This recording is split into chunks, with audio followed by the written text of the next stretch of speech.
আজকে আয়োজিত বিশাল সমাবেশ,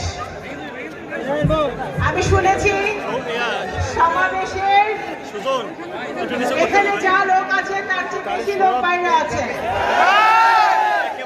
সমাবেশের সম্মানিত সভাপতি, জেলা বিএনপি সম্মানিত আহ্বায়ক অ্যাডভোকেট লিয়াকত সাহেব, উপস্থিত আজকের প্রধান অতিথি, আপনার জন্মস্থান, আপনি বগুড়া থেকে রাজবাড়ী আসছেন, আপনাকে আমি সাংগঠনিক টিমের পক্ষ থেকে বলতে চাই, এই রাজবাড়ী বগুড়ার মতোই আরেকটি ধানের শীষের ঘাঁটি।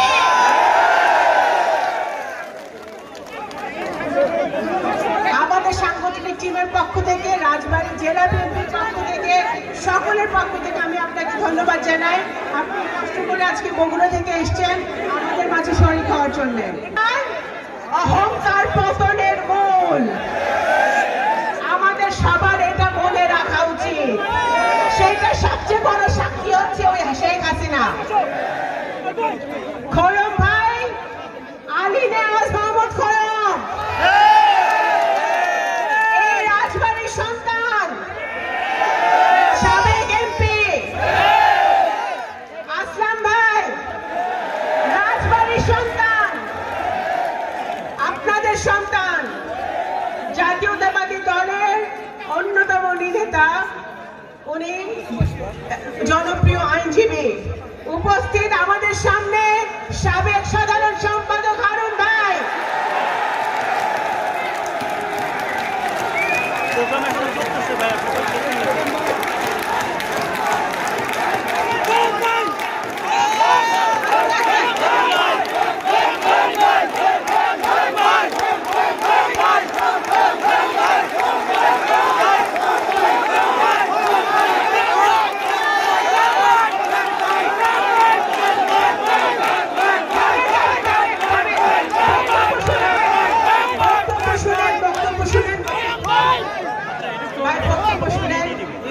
আপনাদের এখানে নাম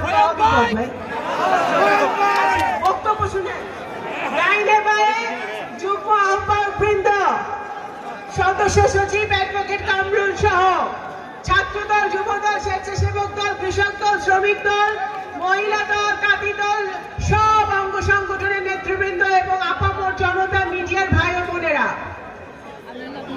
আজকে শেখ হাসিনা যাওয়ার 6 মাস পরেও কেন বাংলাদেশ জাতীয়তাবাদী দলের জেলায় জেলায় সমাবেশ করতে হচ্ছে? কেন করতে হচ্ছে? হাসিনা পালায় গেছে, জিনিসের দাম কমে নাই। হাসিনা পালায় গেছে, আপনারা সিন্ডিকেট ভাঙতে পারেন নাই। হাসিনা পালায় গেছে, দুর্নীতি বন্ধ করতে পারেন নাই। হাসিনা পালায় গেছে, এখনো নারীরা ধর্ষিত হচ্ছে, এখনো ডাকাতি হচ্ছে, এখনো খুন হচ্ছে। ইউনূস সাহেব, আপনি 6-7 মাসে কোনো সংস্কার করতে পারেন নাই। এই ছাত্র জনতার আন্দোলনের মধ্য দিয়ে এই 15 বছরে আমার সামনে যত আপনারা ভাইরা আছেন, যেই ভাইয়েরই আপনারা স্লোগান দেন, প্রত্যেকে কিন্তু জেল হাজত খাটছেন, খাটেন নাই?